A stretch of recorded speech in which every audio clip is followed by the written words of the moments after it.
Sheremetyevo greeted them with an unexpected, almost theatrical glow, which seemed to be turned on especially for their arrival, to emphasize the difference between what they were used to seeing in restless and exhausted New York, where every corner smells of haste, nerves, and an endless race for life, and what was now opening before them.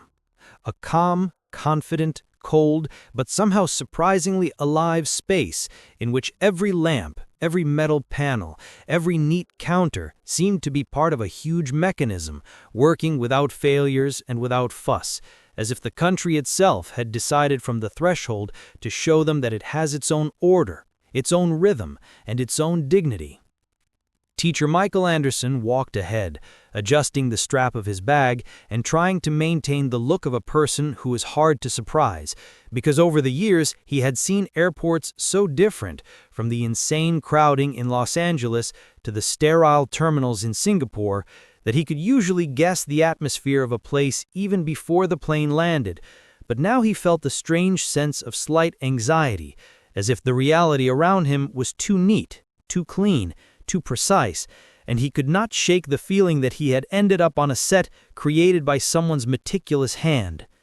The girls walked behind in a tight group, hugging their puffer jackets as if they were the last island of the familiar world, and looked around so attentively as if expecting to see in a corner a frightening symbol of authoritarianism, or a stern person with a loud voice, because those were the images they had heard for years in the news and on social media. Yet instead they saw friendly staff, clean, shiny floors, bright signs, people walking calmly and even somewhat leisurely, which by itself was already a cultural shock for Americans, because back home every step is a fight for seconds, for space, for life. When they approached passport control, everything happened so quickly, smoothly, and quietly that the girls were even confused. No one shouted, no one rushed them, no one pressured them with a heavy stare, and the employee receiving the passports said such a soft "Здравствуйте" that Nicole, used to hearing the gloomy "next" at JFK, simply couldn't find any words, and Michael caught in her eyes the very shock he had been looking for, the moment when the first stereotype cracked, small but noticeable, like a thin layer of ice breaking to reveal the warm water underneath. The luggage arrived almost immediately, and this caused a second wave of disbelief, because in their world, the larger the airport, the more chaos, the more losses, delays, forgotten suitcases, confusing announcements.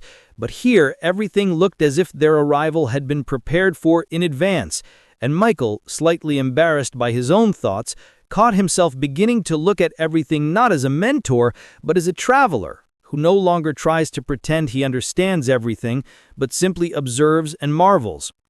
But the strongest shock awaited them outside, when the automatic doors opened and a clear, frosty air rushed into their faces, cleansing their minds with the very first breath, leaving only clarity and a strange sense of uplift. And at that moment the girls were frightened for the first time, not in the usual sense, not like in the New York subway where fear is a defense, but like a person fears grandeur, the vast space, the new culture, the completely different rhythm of life that, without asking permission, began creeping into their worldview and changing it. They stood there, clutching their hoods, looking at nighttime Moscow shining with lights, where even at 2 a.m, girls, couples, and lone passers-by walked the streets calmly, and no one was running, shouting, or glancing around in search of danger. And this scene was so foreign to them, and at the same time so beautiful, that the girls simply remained silent, and Michael understood. The journey that would break their world to its foundation had begun. On the bus that drove to the hotel softly, almost silently, as if it were not a vehicle but a floating platform, the girls stared eagerly out the windows, watching the lights of the embankments, bridges, and newly built districts, and Michael saw how in their eyes something more than curiosity was being born, a feeling that is rarely found in teenagers raised in a world of comfort, respect. And although the night was deep and their bodies demanded sleep, no one could fall asleep, neither the girls nor he, because the air was filled with the premonition that this was only the beginning, the first page of a big story they were about to live through. Morning came unexpectedly fast, as if someone had flipped through the night with one sharp motion, and although everyone's body in the group demanded at least 10 extra hours of sleep, Moscow woke them not with an alarm clock, but with the feeling of life bubbling outside the window, as if the city had no intention of waiting for tired foreigners to collect themselves, and decided to show them right away that the rhythm here was different, not nervous, not jerky, but confident, steady, filled with a kind of working silence that calmly coexisted with the movement of people, cars, and commuter trains, as if every resident knew their role and performed it without unnecessary fuss. Michael was the first to wake up, but as usually happens with tourist groups, he didn't even manage to wash his face before there was rustling behind the door, whispering, the thud of suitcases, and then a quiet, insistent, "Teacher, we're hungry." And although he was used to the whims of teenagers, to their eternal craving for snacks, sweets, coffee, and other rituals, he was still sure that finding an open cafe at 6 in the morning in an unfamiliar city would be a quest doomed to fail. But as soon as he went down to the lobby and approached the attendant, a neat woman in a perfectly pressed uniform, his certainty began to crack. When he asked where they could eat so early, she smiled so calmly, as if it were not a question but a simple morning formality, and said that everything around here is open. You can go to a 24-hour stolovaya. The food is good, homemade, and she said it without a hint of irritation, as if in her world tourists wandering around Moscow at 6 in the morning in search of breakfast were just as normal as a line of schoolchildren waiting by a fountain in a park. The girls exchanged wary glances as soon as they heard the word stolovaya. For them, this word meant plastic trays, the strange smell of reheated sausages, and sad, flickering lights. But when they stepped outside, wrapped in scarves, and saw a city already living its own life, their eyes widened. People really were going to work. Someone was carrying hot coffee, someone was walking a dog, someone was gesturing energetically while talking on the phone. And all of it happened without rush, without noise, without shouting, as if Moscow was waking up beautifully in its own tempo, not breaking the silence but gently replacing it with the sounds of human movement. When they walked into the stolovaya, clean, smelling of fresh pastries and milk, the girls froze because everything looked as if an invisible kind grandmother ruled the place, one who had woken up at 5 in the morning, kneaded dough, fried blimi, cooked porridge, and put out the best things on the table, just to make sure her guests didn't leave hungry. The menu screen listed prices that made Nicole let out a nervous laugh. A whole dish cost less than her school coffee. For the price of one smoothie from their New York cafe, you could feed the entire group. And this discrepancy between the image of a poor Russia and the reality pressed on the girls more strongly than any words or lectures ever could. When they were served blini, hot, golden, soft with real berry jam, silence settled over the group. The very kind that happens only in two cases. Either the food is incredible, or the teenagers are in cultural shock. This time, both were true. Lily, who had eaten only healthy food all her life, ordered sirniaki just to try, and after the first bite looked at Michael as if he had been hiding the existence of the world's best breakfast from her all this time, and whispered with a respect he had never heard from her, "Teacher, but why don't they cook like this where we live?" On the way back, Michael suggested stopping by a supermarket, and that was when the real emotional storm began. Neat shelves, pleasant packaging, a huge selection of dairy products, desserts, and drinks, all of it looking natural, homemade, not like the processed bars from the chemical paradise of the American food industry. When Nicole saw the glazed curd bars and their price, she first laughed, then dropped one into the basket, then 5 more, and then said the phrase that Michael would later remember as the symbol of the entire trip. "I want to live here." These words sounded quiet but weighty, as if a door in their worldview had shifted off its hinges and opened a bit wider, letting in something new and real. that they had never even dared to dream about. And although it was only the morning of the second day, Michael understood the city had already captured them. But ahead lay the place that would finally destroy the last remnants of their old beliefs.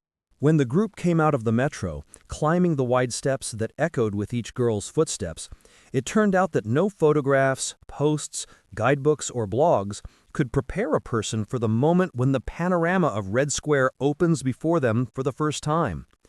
Because everything, the scale, the colors, the air, looks as if reality has suddenly switched into high-definition mode, where the past and present do not simply coexist, but intertwine so tightly that it feels as if no boundary ever existed between the Tsarist era, the Soviet period, and today, which lives here among walls that have survived hundreds of events. Michael expected the usual reaction from students. Excited squeals, an attempt to take 30 selfies, mixed questions like, "Where can we buy pins?" But the girls unexpectedly fell silent, and that silence wasn't from tiredness, but from something deeper. It was as if they were trying to match in their minds the Russia they had been shown in school and in the news with what they were seeing now. Beautiful, powerful, calm, like an enormous open-air museum where every stone holds not only history, but character. Just St. Basil's Cathedral alone was enough to take their breath away. Bright, as if hand-painted, so unusual that Lily exhaled, "Is that real? It looks like a toy." And Michael, who deep down had been waiting for such a reaction, felt a strange, almost parental pride, as if he himself had helped create all this beauty, though he fully understood that his role was limited to buying tickets and patiently making sure no one got lost. The girls walked forward slowly, and the closer they came to the cathedral, the more they collided with a thought completely unfamiliar to them. Here, in the very center of a huge metropolis that they had expected to be noisy, chaotic, and aggressive, there reigned a remarkable, almost sacred silence. People walked calmly, no one pushed, everyone took photos respectfully, giving others space. And this order, woven so naturally into the flow of tourists, surprised them, because in their minds, Russia had always been a country that was disorganized, unstable, chaotic, and all of that was falling apart as quickly as a snowflake melting on a mitten. When they reached the mausoleum, Nicole asked cautiously, "Is it true that parades were held here, the historical ones?" And Michael, who was used to their complete lack of interest in history lessons, almost laughed because for the first time in his entire teaching career, he saw genuine curiosity, not from textbooks, not for grades, but the kind that appears only when a person feels the strength emanating from a place. He told them about the 1941 parade, about how soldiers marched from the square straight to the front, about how enormous the symbolism of that event was. The girls listened in absolute silence, a silence not disturbed even by Lily's usual chatter, the chatter that could insert at least one inappropriate remark into any story. On Red Square, she was silent, and that alone showed the magnitude of the moment. Then they walked closer to the Kremlin wall, and the girls entered a new wave of emotions. They were stunned that the majestic buildings they had heard about only in the context of politics and world news were so beautiful, even home-like, as if this wasn't a fortress of power but an ancient stronghold built by craftsmen who wanted not to intimidate but to protect. At one point, Nicole stopped, slowly turned to Michael and said, "Teacher, but why does no one show us this? Why do they talk about Moscow like it's a dark, gray, dangerous city?" Michael didn't answer right away. He looked at the smooth cobblestones, at the people around him, at the massive walls, and understood that now his words had to be precise, calm, honest, like the conversation an adult must have with a child when something enters their reality that contradicts everything they've believed their entire life. "Because a beautiful truth can be inconvenient," he said at last, "but what matters is that you're seeing it with your own eyes." These words placed an invisible full stop, and the girls, now more confident, with a lively shine in their eyes, walked on, filming videos, discussing the architecture, comparing what they saw with what they had expected, and for the first time on the trip speaking not as schoolgirls, but as young explorers who had found an entrance to a new, previously undescribed world. And although the tour had only just begun, Michael already understood today would be the turning point after which their perception would change completely. And ahead lay a meeting that would cement this cultural shock so deeply that there would be no way back. After the eventful walk around Red Square, the group sat for a short rest on the benches near Alexander Garden, but the girls were so thrilled by everything they had seen that their rest turned into a lively discussion, with each trying to speak louder than the others, showing photos, arguing about the colors of the domes, and rewatching short videos from their phones, as if they needed to make sure it had all truly happened and wasn't something they dreamed after the flight and morning bleenie. But Michael, an experienced man, knew that the real magic of Moscow was still ahead, because seeing the central squares and historic landmarks is one thing, and plunging into that part of the city where life doesn't pose for tourists but flows naturally, with the smell of pastries, the chime of trams, the soft glow of old lanterns, and those tiny details that whisper, "This is all real," is something entirely different. That is why when he suggested walking through the old streets of Zamoskvorechye, the girls were first surprised because they expected a logical route, another landmark, another historic building, a museum or a monument. But instead they were led along quiet lanes where the houses stood close together, like neighbors who know all of each other's secrets and have long stopped pretending. This part of Moscow was nothing like the one they had seen that morning. If Red Square overwhelmed with grandeur and scale, Zamoskvorechye embraced them with warmth, gentle colors, and the subtle atmosphere of time that doesn't rush here, but carefully flows from one day to another like an old master pouring tea without spilling a drop. Lily, who usually walked faster than everyone else, suddenly slowed down, as if her attention had been pulled by an invisible magnet.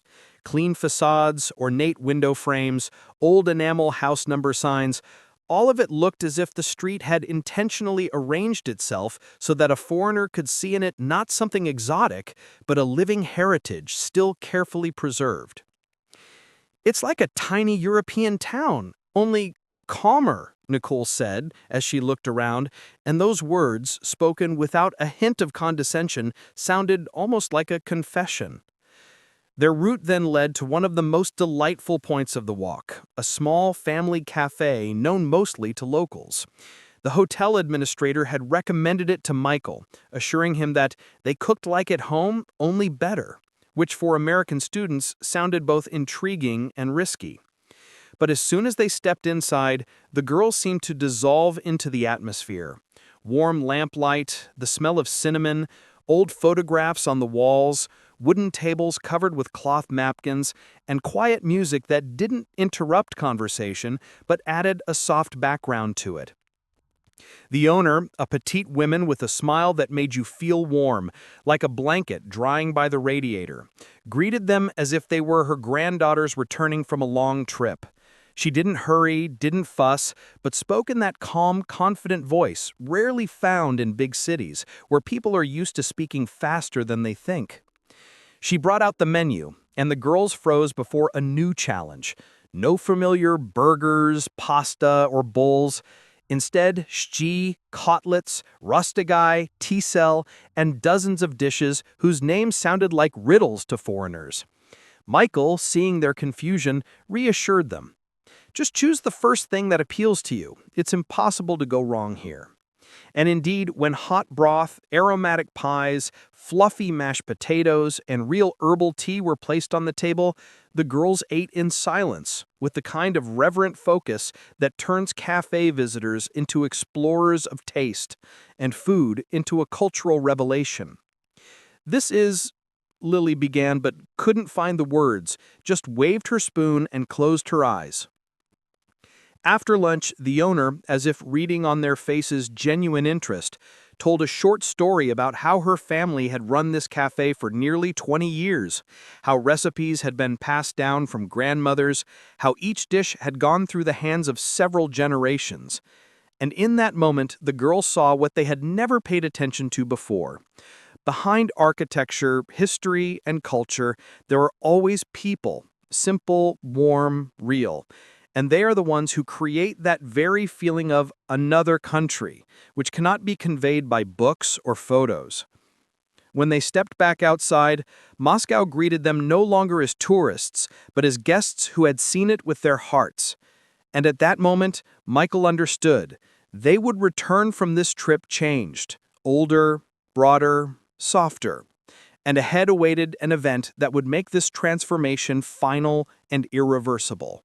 When the group left the cozy cafe and stepped back onto the Moscow streets, the girls felt that something inside them had already shifted, as if thin inner curtains, which once narrowed their view, had opened wider, letting in more light, more details, more nuances they would have previously ignored or mistaken for background noise. But Michael understood. All these impressions, strong, warm, sincere, were still scattered fragments requiring one final push to assemble into a complete picture. And that push had to happen here in Moscow today, when the city had already reshaped their perspective but hadn't yet let them go. He led the group through streets where old houses stood beside modern office buildings, where one turn could reveal a grandmother with a shopping tote, and the next students animatedly discussing a project on the go. This blend of eras and energies astonished the girls as much as Red Square had that morning, because for the first time they saw a big city that had not lost its rooted warmth, despite its size, technology, and the frantic rhythm of the 21st century. And finally they arrived at the place Michael had saved for last, a small cultural center hosting an open gathering with young Russian volunteers and students, the very people who help foreigners, take part in international programs, translate, study languages, and in essence represent a living example of modern Russia, the one rarely shown in media. The girls were at first wary, even bored. A meeting with students sounded far less impressive than cathedrals, streets, and delicious food. But the moment they stepped inside, everything changed. The center felt warm and homelike. The walls were decorated with drawings, photographs, posters from charity events, and in the corner stood a tea table neatly arranged with cookies and large thermoses of hot water, as if the hosts were expecting beloved guests rather than a random group of American schoolgirls.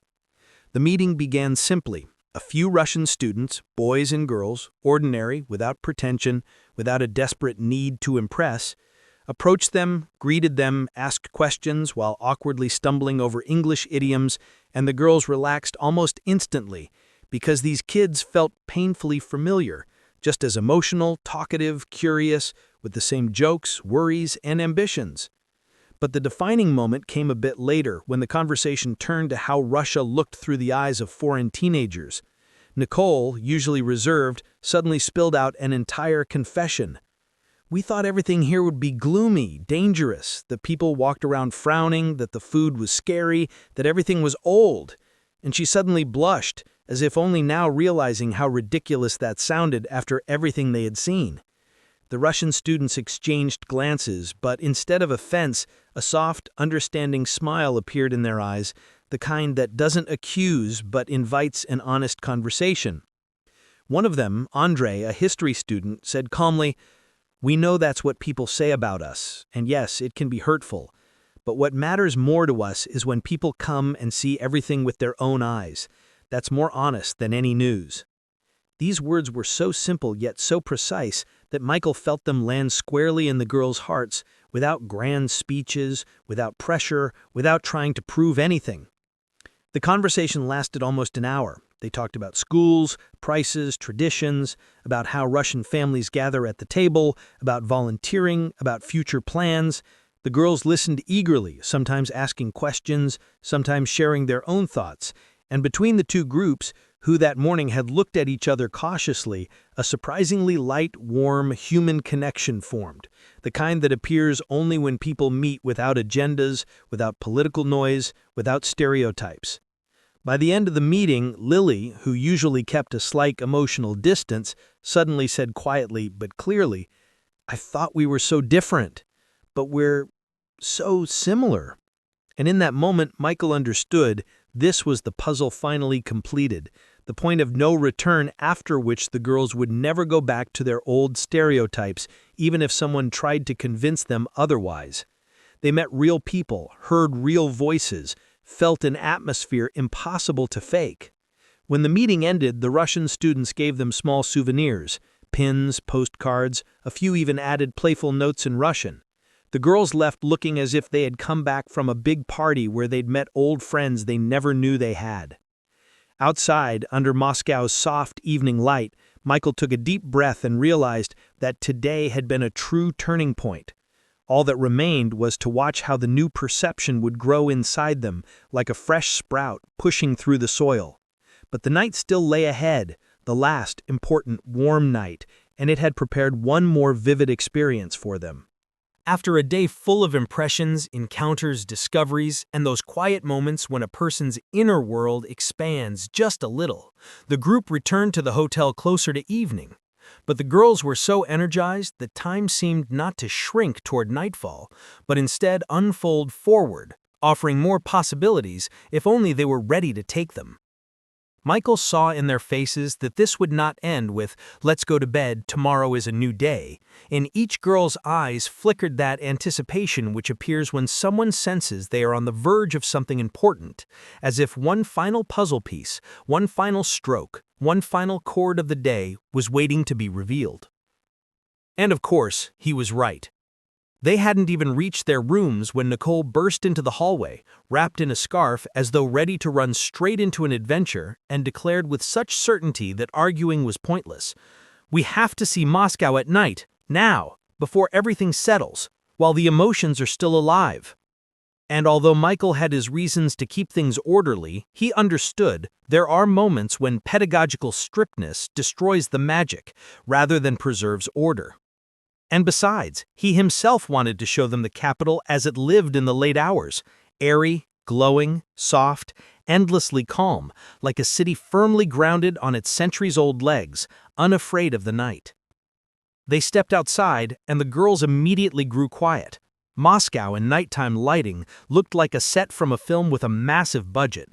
Perfectly lit buildings, reflections in glass, clean, wide avenues, a gentle stream of cars, the soft hum of a city that doesn't sleep but doesn't roar either. It lives, steadily, confidently, as if breathing deeply.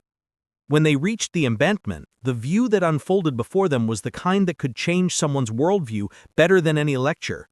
The Moskva River glittered with countless lights, as if someone had scattered golden dust across the water, and smooth white-lit boats floated by, creating the sense that the city wasn't just large, it was alive, kind, and beautiful enough to melt even the most persistent stereotypes faster than March snow. Lily stood leaning on the railing and remained silent for a long time, which was an event on its own. She was usually the first to comment on everything.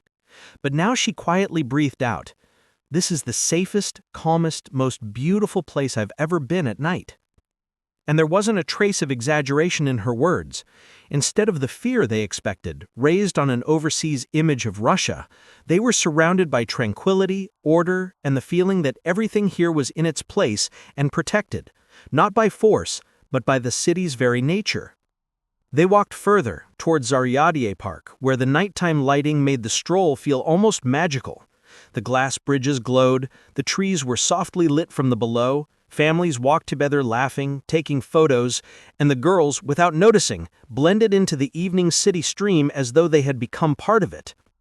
But the defining moment came when they reached the observation platform overlooking the Kremlin, the same Kremlin they had seen that morning, but now it looked different. More solemn, quieter, more majestic, as if by day the city shows its strength, and by night its soul.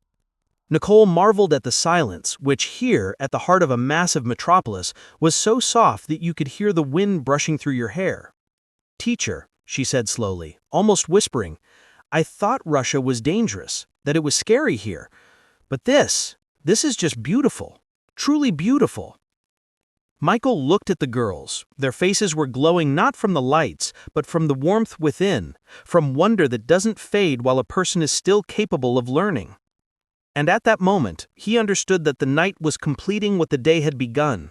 Broken stereotypes, warm encounters, cozy streets, soft lights, all blending into one final feeling the girls would carry home, one that might someday make them wiser, gentler, more mature.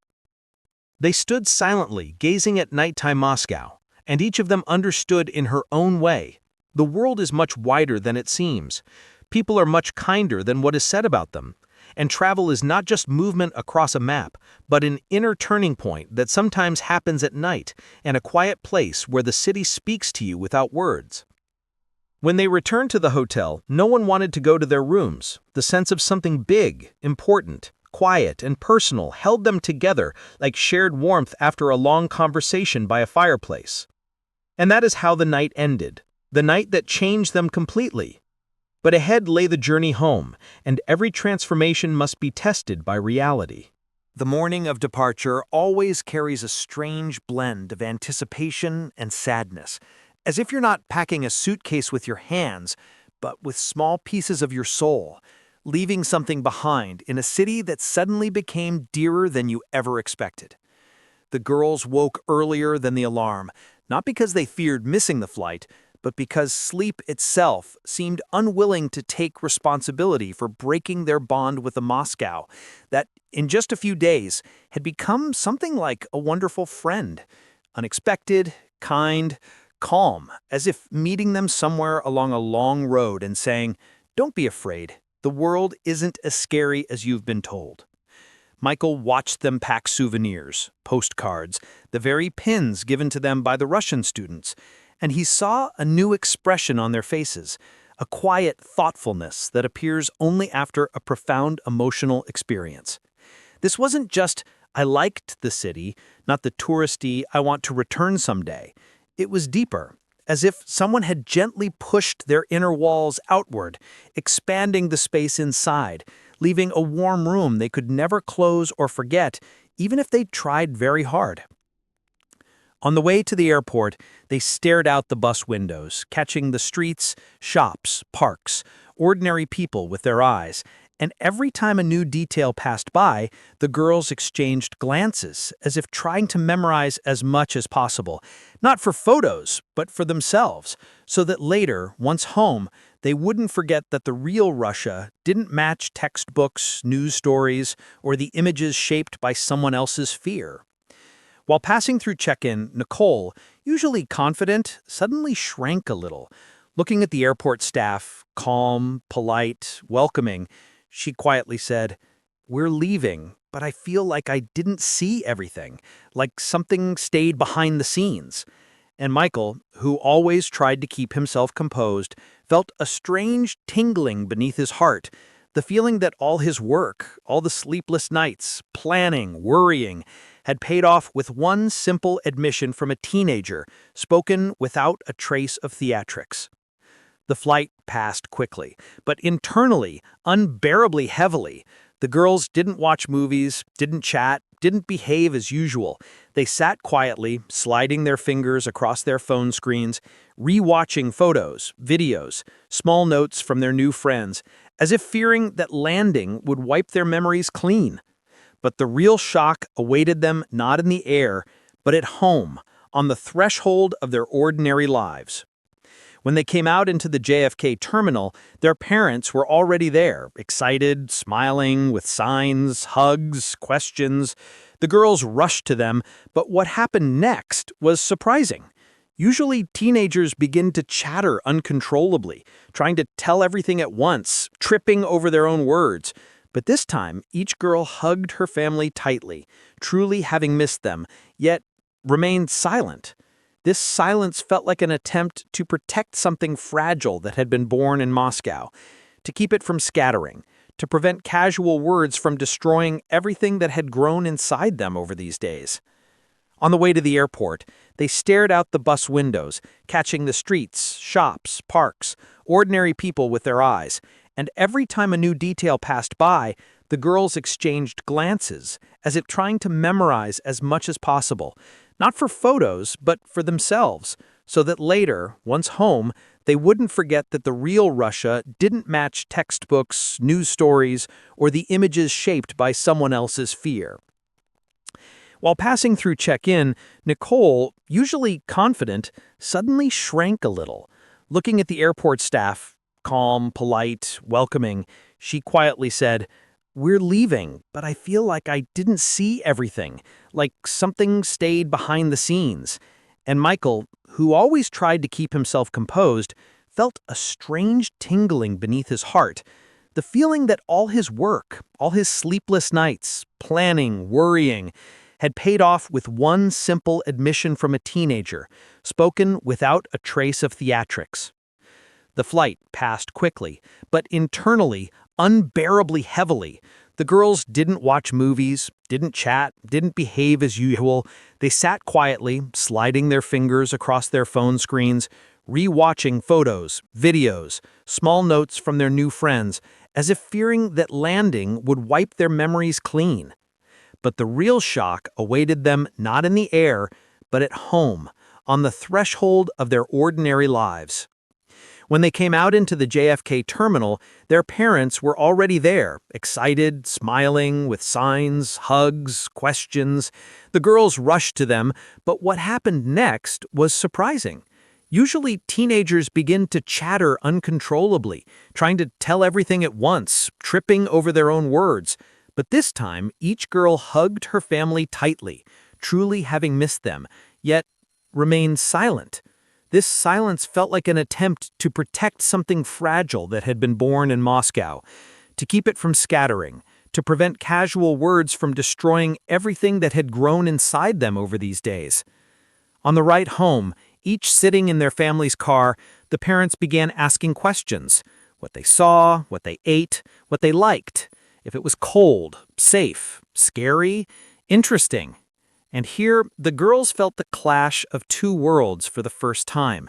In their minds stood the warm streets of Zamoskvorechi, the nighttime Moscow River, the smiles of Russian students, the home-style food, the calmness and beauty, while the parents asked questions as though expecting confirmation of their own fears, as if hoping to hear that Russia was still the same gray, dangerous, harsh place they imagined.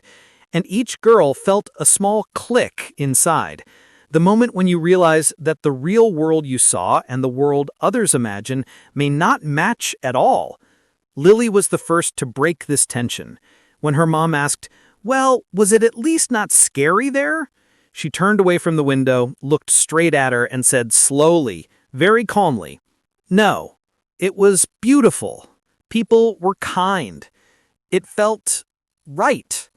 And that answer surprised her family so profoundly that her mom stopped questioning for a moment. This was the beginning of a new stage. The girls returned home, but the Moscow they discovered returned with them, quietly, deeply, genuinely. Now they had to face the hardest challenge of all: explaining their experience to people who hadn't seen it. And that is sometimes harder than the first journey.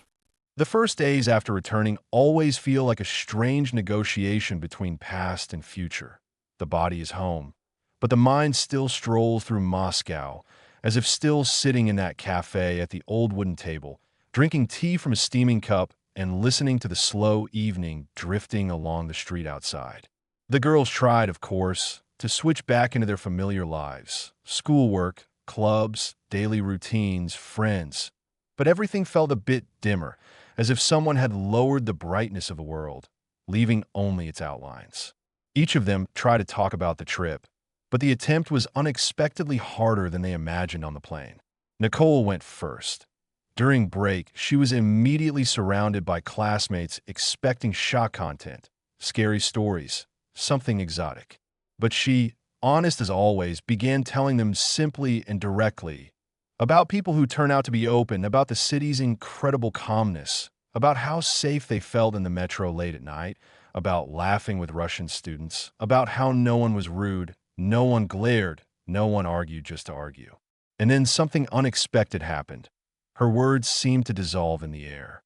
Her friend smiled, shuffled, exchanged glances, and it was clear they wanted to hear something else. They expected confirmation of their own ideas, and everything beyond those ideas simply didn't fit into their internal picture of the world. One girl said, "Wait, seriously? But it's, strict and cold there." Nicole inhaled, looked at her like someone trying to explain that snow is white, and said more quietly, "That's what you think. What I saw was different." But the other girl only shrugged, as if faced not with a fact but with a whim. Meanwhile, Lily experienced a different version of the same problem. Her family genuinely wanted to understand, but their view of Russia came from movies and headlines, not from the real people the girls had laughed with on the streets. Her mom listened carefully, but kept adding, "Well, maybe you just got lucky." And her dad, though calm, still looked as if trying to reconcile two incompatible images, the one from the news and the one painted by his daughter. Sophia found herself in an even stranger situation. Her grandmother immediately set the table, sat her down, and began asking questions, but questions phrased as if the answers were already known. Every question carried the expectation of confirmation, that everything was harsh, strict, dangerous, hungry, cold. And when Sophia said it was the opposite, cozy, beautiful, calm, her grandmother sighed and shook her head, as if hearing something unserious, something not aligned with the proper version. But the hardest part was that the girls felt. The more sincerely they tried to share, the more the people around them closed the door.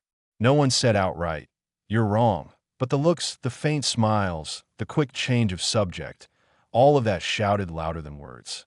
And that's when Michael had his own moment of truth. He began receiving messages from parents. Some thanked him, saying the children loved the trip, but others were far cooler. A couple of families carefully asked whether the kids had been overly influenced. Others wrote politely, but with a tone suggesting they weren't pleased that the girls had seen so much good rather than confirming what they already believed. And Michael realized an old, universal truth. People are rarely ready for a new truth if it contradicts the one they carried for years. The girls, during these days, finally understood that the Moscow they discovered had become something personal, intimate, not for debate, not for arguments, but for that inner world that quietly forms inside a person and later guides them through life like an old, faithful compass. And the most curious thing, the more their surroundings doubted, the stronger the girls became. Their thoughts no longer wavered or tangled. They crystallized. They didn't try to convince anyone, didn't raise their voices, didn't argue. They simply knew. And knowledge is a force that cannot be shaken by words. Thus began the forming of a new resilience within them. The ability to hold an opinion built on experience, not on someone else's fears. And they would need that skill very much in the future.